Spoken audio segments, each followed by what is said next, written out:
Spinoza was a Dutch philosopher who lived in the 17th century. He died quite early. He was only 44 years old when he died. He had a lung condition. His parents were Jews. They'd moved from Portugal because of the persecution by the Inquisition. And he'd settled in Amsterdam, and he was basically a troublemaker, but in the best possible way. In his 20s he was thrown out from the Jewish community in Amsterdam because of his unusual views. He was cursed in every possible way you can imagine. But it didn't seem to tame him the least little bit. Anyway, he produced a number of major works. In his early days he produced two works, one called The Improvement of the Understanding and another one called A Short Treatise. And I'm not going to go into the content because the content is largely encapsulated within the Ethics, which I shall spend a bit of time on. The Ethics is his major work, without a doubt, and it's written in a very, very unusual form, a kind of mathematical form of axioms, definitions, propositions, proofs, and so on. It's not really rigorous in that sense, but some people like it and some people don't. Personally, I do like it. Anyway, he also produced a fairly large work on theology. His main beef was that philosophy and theology should just be miles apart from each other. There's no point theologians trying to tell philosophers what to think and the other way around. If theologians want to talk about miracles and all the rest of them, let them get on with it. But there is a very important section in the theological political treatise. It's actually chapter 16, which I shall talk about towards the end. And he also produced, in fact, his final work was the political treatise. And all of this was based on what you might call just a pure rationalist view of the whole thing. It's very, very powerful and it's very convincing. And in fact, it's said that the works of Spinoza have helped shape modern world in terms of our democracies and the way countries their constitutions are structured. But it's the Ethics that I'm going to spend a little bit of time on, because the Ethics has really the gist of what Spinoza was about. And you have to remember he was a rationalist. He followed on the heels of Descartes and Leibniz. Well, Descartes particularly. And in fact, Descartes was sort of the inspiration for Spinoza. It's said that Spinoza was tiring of philosophy until he came across Descartes. Anyway, the Ethics. The Ethics has 5 parts to it. The first one is about God. I shall explain what he means by God in a moment. The second part is about the nature of our mind. The third part is about the emotions, and that's very, very interesting stuff. The fourth part is about our reason and understanding, and the fifth part is about liberation. Those words are not going to mean a great deal yet, but hopefully they will do in 10 to 15 minutes. So, for Spinoza, God is nature. Why use the God word? Well, he was possibly obliged to do so. You have to remember that Spinoza was cast out of the Jewish community anyway because of his ideas, and his life was threatened. He was physically attacked on one occasion. So maybe he had to pay a little bit of lip service to the word God.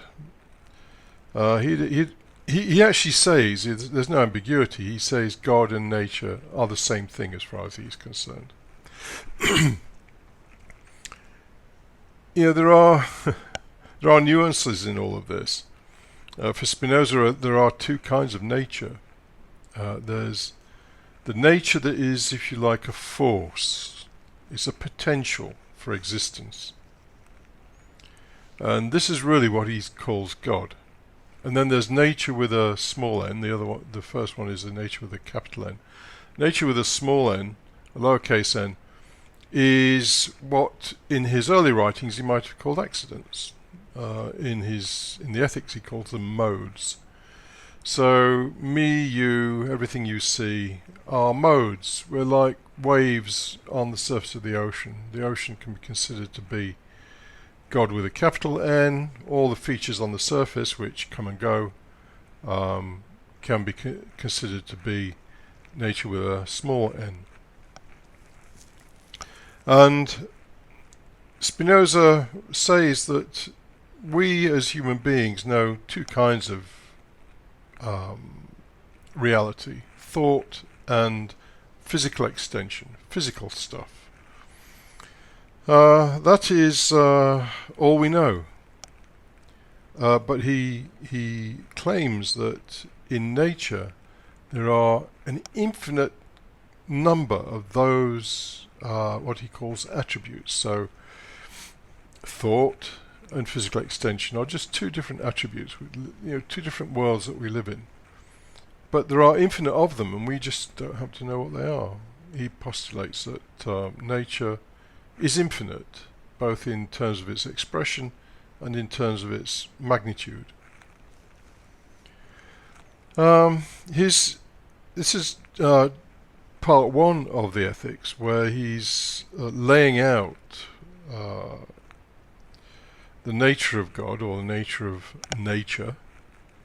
He says some very powerful things. The appendix to part one is particularly powerful. He's clearly a non-dualist. He doesn't like the idea of, for example, there being purpose in the universe. He believes that purpose is, or final causes, is just something that human beings are familiar with, and so they project it onto the world, onto nature. As far as Spinoza is concerned, nature does not act with any end in view. It's just manifesting its own nature. He doesn't believe that anything is beautiful, that anything is ugly, that there is any cause for praise, any cause for blame. And he's quite at ease with the idea that God or nature manifests all different levels of what he would call perfection, from, in the human realm, from, say, the total brute through to the Buddha. And that's fine. It's just nature expressing itself in a variety of ways. There are actually very strong similarities between Spinoza's view of things, particularly in that appendix to part one of the ethics, which is quite large, and Taoism and also Zen Buddhism to some extent. I'm not sure if he was familiar with those things, but there are very, very strong similarities. He believes that God or nature manifests itself in the only way that it can manifest itself. It doesn't have free will in the sense of, oh well, I shall create a galaxy over there and another one over there. No, it all operates according to laws, according to the necessity of its own nature. And in fact, that is a big thing for Spinoza, that there is no free will, either in God or in us or in anything else. The whole thing is completely deterministic. So that's part one on God. Part two, he talks about the mind, the human mind. In truth, it's more than the human mind, but let's just focus on the human mind. For Spinoza, our mind is a kind of mirror image of our body, but in the world of thought. And what happens in the mind and what happens in the body kind of run along together in parallel. He overcomes Descartes' dualism of mind and body being separate things. He just says, no, it's the same thing, just two aspects of the same thing. And both aspects run along in parallel because really they are the same thing. But he spends a large part of, this is part 2 of the Ethics, he spends a large part telling us that actually we know very little. We do not know external objects. We only know the way they impact upon our body, clearly. When you see something, it's the light waves impacting upon your retinas. You only know things through the way your body is affected. You don't know them in themselves. And he goes on to say that actually the mind doesn't know the body to exist at all, apart from the way that the body is modified. Now, he gets a bit involved, and is there anybody who understands all that stuff? I don't think so. As Stephen Nadler said, he's one of the leading academics in this. The further you get into Spinoza, the more you realize you don't know. And that's the way it is, and I like that, because there's always something to find out. But anyway, after he's gone through a lot of propositions telling us that we don't know anything, we don't know our own minds, we don't know our own bodies, we don't know external bodies, he then comes to what is a wonderful proposition. It's proposition 47 in part 2, where he tells us that the simple fact that we know things to exist means that we understand the very essence of God or nature, because the very essence of God or nature is existence. And so he says, everybody knows the eternal and infinite essence of God. You only have to acknowledge existence to realize that. That's a big statement. It's proposition 47. Then the last 3 statements in part 2 are actually all fairly powerful. Proposition 48, he says, there is no little homunculus inside your head. There is no you. There are no faculties for understanding, for loving, for desiring. All these things, liking something or loving something, desiring something, hating something, these are just discrete events. And our mind registers them, but there is no, there's no person in there doing that. It's very, very similar to the Buddhist notion of no self. And then in Proposition 49, he says that our will and our understanding are one and the same thing. Immensely powerful statement. I haven't got time to go into it. But this is the wonderful thing of Spinoza. How on earth he got hold of all this stuff, I don't know. But there are revelations all the way through the Ethics. And then we come to part 3, which is about the emotions. And I think it's proposition 7 where he says that the very essence of every living sentient thing is its desire to survive. It isn't anything else. The essence of you or I isn't that we are nice people or that we are talented in some way. The essence of each one of us is the same, and it is the desire to survive. Now, on the surface that seems innocent enough until you start considering the implications of it, which Spinoza does all the way through part 3 of the Ethics.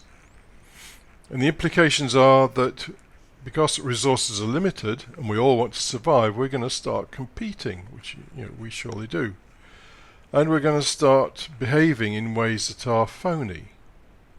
We're going to hate some people, love other people, despise some people, be envious of other people, be excited about things, be depressed about things, all depending on whether what happens actually enhances our survival or diminishes it. Part 3 is a wonderful, wonderful account of all of that. In many respects it's actually quite dark, because he doesn't pull the punches. He says that men and women want to boast of the strength of their body and their mind, and because of that they bore each other.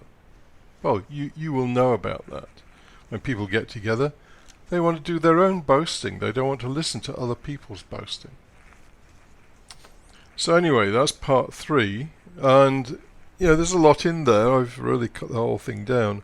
But desire, this desire to persist in your being, this desire to exist, which of course ultimately is futile because at some point you will die.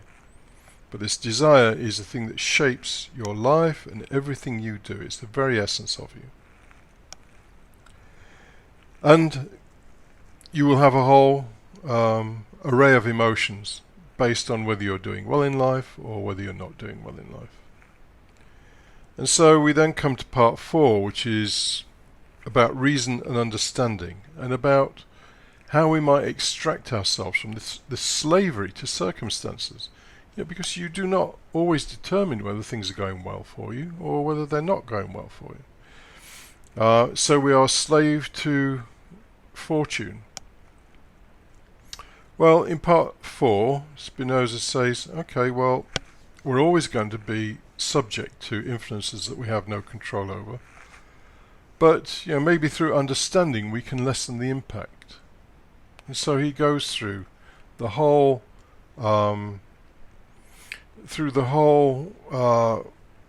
mechanism by which we can do that.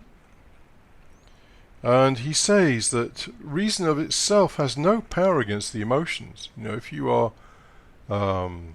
if someone has made you very angry, someone's pushed in front of you in a queue, say, then reason, you can't just say to yourself, oh well, I shouldn't be angry, blah blah blah. No, you're going to be angry, but there are ways to deal with that through understanding and various methods that he outlines in part 5 of the Ethics.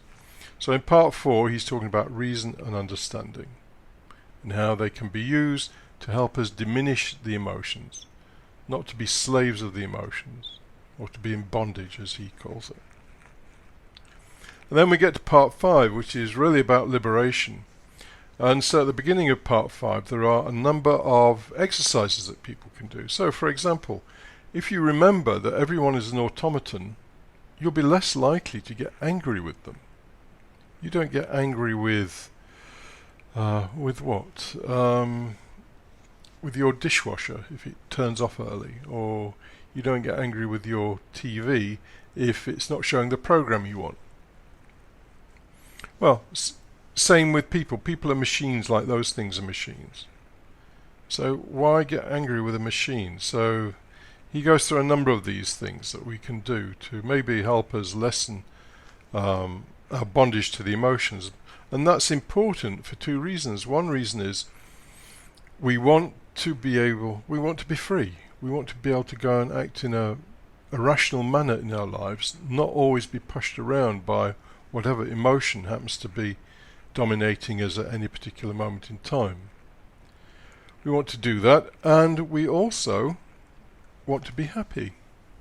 Most of the emotions that we experience are negative, and they're negative for a very specific reason, because if all the emotions come from the survival drive, then a lot of them are really derived from fear. So we don't want that. We want to feel free, and we want to not be plagued by painful emotions all the time, the sad passions as Spinoza called them. And then he talks in part 5 quite a lot about death. It's his belief that upon death of the body, our mind doesn't completely disappear. But let me qualify that. He's not saying that we live in another world as a kind of facsimile of what we are on planet Earth. No, he's saying that, well, basically your memories, they're just property of your body. Your imagination is a property of your body. So what's left? Well, you have to study this stuff for years, but basically the idea of what you are is left. But I'm not going to explain that any further because I haven't got time. Finally, Spinoza says that the path to liberation is extraordinarily difficult. If it was easy, there'd be lots of people walking around who were very happy and not at all plagued by their emotions. But as it is, most people are plagued by some kind of emotion, resentment, bitterness, whatever. So he says, it's very difficult, but with effort it can be achieved. The great thing about the ethics is that if you embark upon studying it, you will read it for the rest of your life, because sentences contain enough wisdom to contemplate on for weeks. Now finally we come to his other works, the Theological Political Treatise and the Political Treatise. And the Political Treatise obviously deals with the setting up of a state. How should it be set up? We need a state because, going back to part 3 of the ethics, we're all driven by a survival drive. We all want to survive in the best way possible. So if it means by stealing somebody's property we can survive more adequately, then maybe we'll do that. So anyway, a state needs to be set up with laws and the way to implement those laws, because this is the only way that human beings can live together in a reasonable manner. The Theological Political Treatise, as I've said, separates out theology from philosophy. But in both of these, there are chapters that are actually very similar. It's chapter 2 in the Political Treatise. It's chapter 16 in the Theological Political Treatise, where Spinoza lays out his most brutal view of life, something called the natural sovereign right. So, Spinoza believes that nature, we are all products of nature, we don't determine ourselves, we are determined. And so if someone is a 6-foot giant of a person with a very aggressive nature, maybe he can dominate a lot of weaker people. That's fine as far as Spinoza is concerned. It's fine in terms of this is the way it's all been made, and who are we to judge? So if another person is more devious, more cunning, tells better lies, then that is just that person manifesting their natural sovereign right. Spinoza's ethics is actually amoral. There's no moral guidance in Spinoza's ethics. The only thing he's ever talking about is how we, as individuals, live a happy life free from the sad passions. But the natural sovereign right, which we all have, and if there was no state, we'd all be going around murdering and raping and stealing. The natural sovereign right has to be contained within a state, and that's the subject he treats in, specifically the Political Treatise. Anyway, that's Spinoza in around 20 minutes. And I would suggest that if you are not familiar with Spinoza, you can do 2 things. Just go and get the ethics or buy one of the books about Spinoza. There's a very good book called, I think it's called The Spirit of Spinoza or something, by a guy called Grossman, which is quite a good book. And Spinoza is treated fairly heavily on the Patreon channel. So I think there's probably 60 or 70 podcasts now on there about Spinoza. So that's Spinoza, and happy Spinozaing.